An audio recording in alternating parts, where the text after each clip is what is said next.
And good evening, everyone, and welcome to 12 News at 6. I'm Mark Curtis. And I'm Kari Divine. Tonight we begin with Decision 2024. With many races still outstanding across Arizona, we're expecting another round of election results from Maricopa County to drop any minute now, around 6 o'clock. So let's take a look at where the race for Arizona U.S. Senate seat stands right now.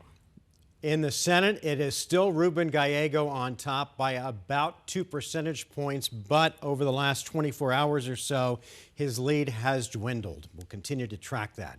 Again, we're expecting to get another big drop of election results any minute, so keep it right here. We'll bring you the results as soon as they come in. But right now, let's bring in 12 News journalist Bram Resnick.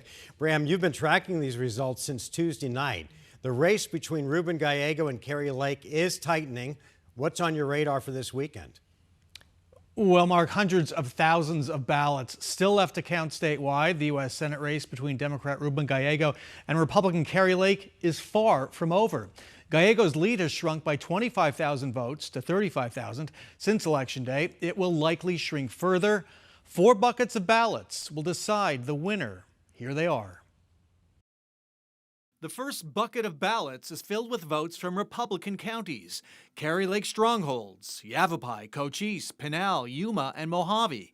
They have an estimated 147,000 ballots left to count. Lake is winning those counties with 62.5% of the vote to 35.5% for Ruben Gallego. Now to Pima County.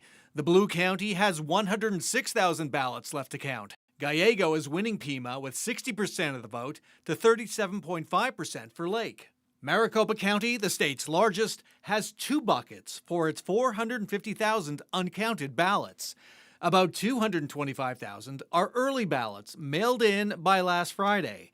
These should favor Lake. The second bucket of 225,000 are so-called late earlies, early ballots dropped off at vote centers on Election Day.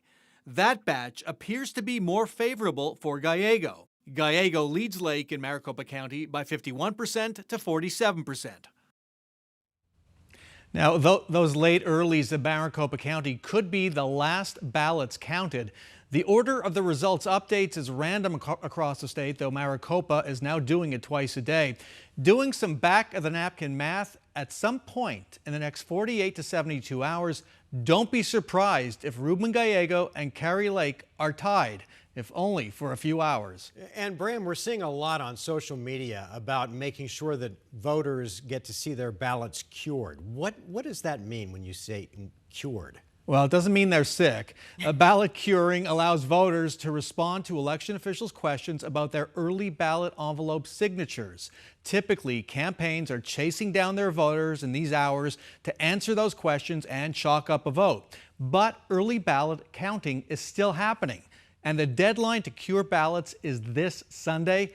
Voting rights groups are asking for an extension, and it's possible this could end up in court. Mark, Caribe. All right. Thanks, Bram. And again, we'll bring you the latest results as soon as the latest ballots come out.